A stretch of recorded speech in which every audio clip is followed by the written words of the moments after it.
Hey everyone, I'm Thomas, a 29-year-old real estate agent in Chicago. And this beauty right here is mine. I stood on the porch of my new house, the reality still sinking in. 3 bedrooms, a sprawling backyard, and that vintage charm I dreamed about. Karen, my girlfriend, squeezed my hand. You earned this, babe, every single brick. I smiled, but her words triggered a flood of memories. 21 years ago, my world shattered. My parents didn't come home one rainy night. Sarah, my older sister, was just 14 when she stepped up. At least that's how she always framed it. Remember when we used to share that tiny room at Aunt Marie's house? Sarah asked, unpacking boxes with me. I nodded. Yeah, I remember. She paused, her voice heavy. I gave up everything for you, Thomas. My college dreams. My future. The familiar guilt crept in, tightening around my chest. I know, Sarah. I'll never forget what you've done for me. Hey man, this place is sick. Derek, my best friend since high school, strolled in carrying more boxes. Now a hotshot lawyer, he'd stuck by me through everything. He glanced at Sarah. How's Mike's business going? Her face stiffened. Oh, you know. Startup challenges. Karen and Linda, Sarah's oldest friend, exchanged uneasy looks. Lately, Linda acted strange whenever Sarah brought up money. Later, Sarah cornered me in the kitchen. Thomas, Mike's business is in a rough patch. Just temporary. Maybe a small loan. Sarah, I just helped last month. We're family. I changed your diapers, remember. Her tone turned sharp, the way it often did when she didn't get what she wanted. That night on the porch, Karen found me. Thomas, I need to tell you something. At the hospital. Sarah came by last week asking about my salary. Said she was my sister-in-law and needed it for a family emergency. What? Why would she? Thomas. Linda's voice cut in. She stood hesitantly at the door. There's something you need to know about Sarah. Not now, I said as Sarah appeared behind her, shooting Linda a look that froze her in place. Thomas, Sarah began, her voice dripping with sweetness. Mike and I were thinking, your guest room would be perfect for us. Just until the business picks up. I stared at her, the guilt and gratitude warring inside me. I'll think about it. But something felt off. Karen's words about Sarah's visit to the hospital echoed in my head. The next morning, I noticed some mail was missing. Bank statements and house documents. My gut twisted. Then Derek called. His tone was grim. Thomas, we need to talk. I found something about Sarah's past. By the time our weekly family call rolled around, Aunt Marie's speakerphone crackled with Sarah's voice. Thomas barely helps the family anymore. Thinks he's too good for us now with his fancy house. That's not true, I said, but my relatives had already bought her lies. The next day, Derek barged into my office waving papers. Remember how Sarah said she quit college to raise you? She didn't quit. She got kicked out. Academic dishonesty. Forged documents. It happened months before your parents' accident. That's impossible. She always said. She lied. Stop letting her manipulate you. That evening, I walked into my living room to find Sarah lounging like she owned the place. Oh, good, you're home. Mike and I were just deciding which room would be best for us. What are you talking about? Well, since you're doing so well, unlike some of us who sacrifice everything for family. Sarah, I never asked you to. No, you just got to live your life while I gave up mine. She gestured around my house, her voice rising. And now look at you, big shot real estate agent while your own sister can barely make rent. Karen stormed in, her face flushed. Thomas, look at this. She held up Sarah's purse, revealing stolen bank statements and house documents. You went through my stuff. Sarah shrieked. Thomas, control your girlfriend. Later that night, Linda appeared at my door, her face pale.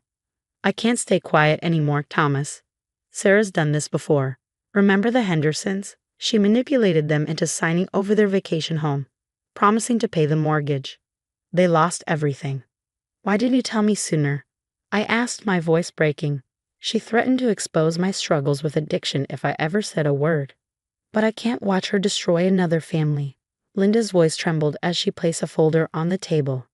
The next morning, a legal notice arrived. Sarah was suing me for my house. The claim? That she'd invested her life savings into my education and deserved compensation. She's trying to get ahead of the truth coming out, Derek explained, spreading more papers across the dining table. Classic manipulation. She knows we're onto her lies about college. Karen walked in, pale-faced. Thomas, your sister just posted online. She's saying you're trying to make her homeless after she raised you like her own son. And people, they're believing her. My phone buzzed. Another relative calling to shame me. The sister I thought I knew, the one I believed sacrificed everything for me, never existed. All those years of guilt, all the attempts to repay a debt that was built on lies. I'm not letting her win. I told Karen firmly. It's time everyone knew the truth. These insurance documents don't add up, Derek said, rifling through papers. Your parents' life insurance policy was worth $300,000, but only $50,000 went to your education.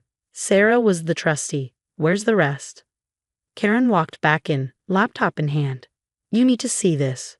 She turned the screen toward me. Sarah had posted tearful videos online, claiming I was trying to destroy her life. She even started a GoFundMe, asking for help to save the family home. Derek pointed to some bank statements. Look at these transfers. She's been siphoning money from multiple accounts, Aunt Marie, Cousin Pete, everyone. The doorbell rang and Linda rushed in clutching another folder. Thomas, I found Sarah's old phone. She handed it to me, her hands shaking. There are texts between her and Mike from last month. They're planning to sell your house the moment they win the lawsuit. What? My hands shook as I scrolled through the messages. Mike owed $400,000 to loan sharks. That's why they were so desperate. Karen's phone buzzed. Your cousin just sent me this.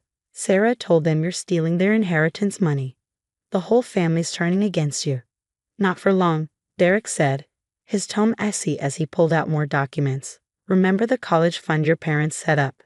Sarah transferred it to her personal account right after the accident. She used your education money to buy her first car.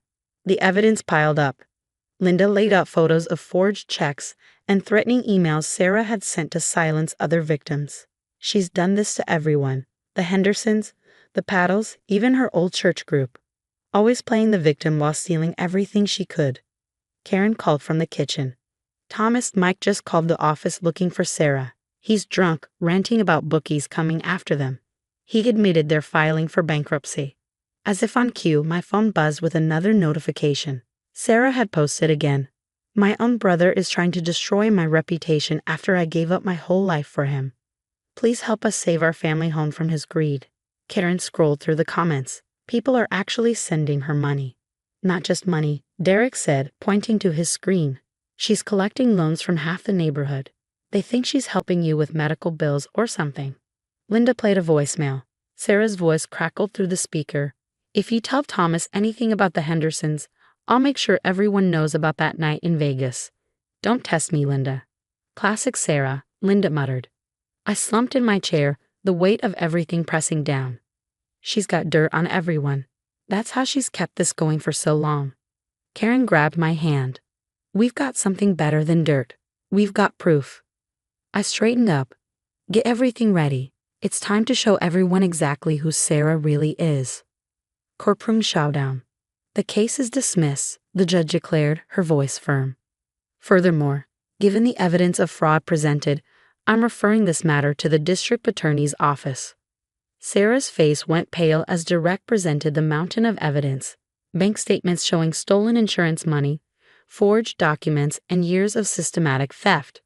The text messages about selling my house to pay off Mike's gambling debts were just the tip of the iceberg. You think you're so smart, Sarah hissed during recess, her manicured nails digging into her purse, no doubt bought with stolen money. You're ruining my life. No, Karen stepped forward, her voice cutting. You did that yourself. She handed over another stack of papers. Remember your job at Midwest Insurance? They're very interested in how you process fake claims for years. Every single one has your signature. Linda testified next, bringing the Hendersons and 5 other families Sarah had scammed. The courtroom buzzed with shock as each victim shared their story. Mrs. Henderson, now in her 70s, broke down on the stand. She took our retirement home, she sobbed. The judge turned to Sarah. Ms. Walker, your actions are reprehensible. The judge addressed Sarah, his voice heavy with disapproval. These allegations are extremely serious. The pattern of fraud presented here is unprecedented in my courtroom. Before anyone could react, the courtroom door burst open with a resounding bang. Mike stumbled in, his expensive suit wrinkled and stained, reeking of desperation. "They're coming for the house, Sarah," he slurred, panic etched across his face. "The bookies know about the lawsuit. They found out we were planning to sell Thomas's place." The room froze, the weight of his words hanging in the air. Sarah's composure shattered, her mask of control slipping. Everything crumbled fast after that. Her GoFundMe was shut down within hours, flagged for fraud after over 50 complaints poured in. Her tearful videos, once designed to garner sympathy, backfired spectacularly as people flooded the comments with proof of her scams. The district attorney's office launched a full-scale investigation, uncovering an insurance fraud scheme that spanned nearly a decade. The night everything changed, Sarah appeared at my door one rainy night, mascara streaking down her face. She looked like a shadow of the sister I once knew. "Mike left me. The bank's taking everything. Please, I'm your sister. You can't let this happen to me." I stared at her, the ache of betrayal overshadowing any lingering sympathy. "You stopped being my sister the day you stole from a 7-year-old orphan," I said, my voice cold. "Our parents would be ashamed." Karen, ever my anchor, uncovered even more evidence through Sarah's work computer. Years of fake insurance claims, all linked directly to her. Her company pressed charges immediately, vowing to help every victim recover their losses. "She's filing for bankruptcy," Derek informed me over coffee. "Between Mike's gambling debts, legal fees, and repaying her victims, she's lost everything, her money, her reputation. It's over." A final attempt. Sarah made one last desperate visit to my office, her eyes hollow and pleading. "I raised you. I gave up everything for you," she sobbed. "How can you do this to me?" I shook my head, the final remnants of guilt slipping away. "You gave up nothing, Sarah. You stole everything. My childhood, our parents' memory, the trust of everyone who believed in you. Every sacrifice you claimed was a lie." Her lips quivered. "Please, I'm sorry. I'll change." "Save it for the judge," I interrupted, leaving her to her fate. 6 months later, I stood in the backyard of my house. Our house, watching the sunset turn the sky a fiery orange. Karen stood beside me, her hand in mine, the diamond on her finger catching the light. "Your house looks beautiful," she said, smiling. "Our house," I corrected her, the weight of those words grounding me in a future free from manipulation and pain. Sarah now faced multiple fraud charges, with Mike having fled the country and left her to face the consequences alone. My family, finally seeing the truth, had reached out to apologize for believing her lies. My phone buzzed, a new message from Sarah, undoubtedly another plea for help. I deleted it without reading. Some betrayals can't be forgiven.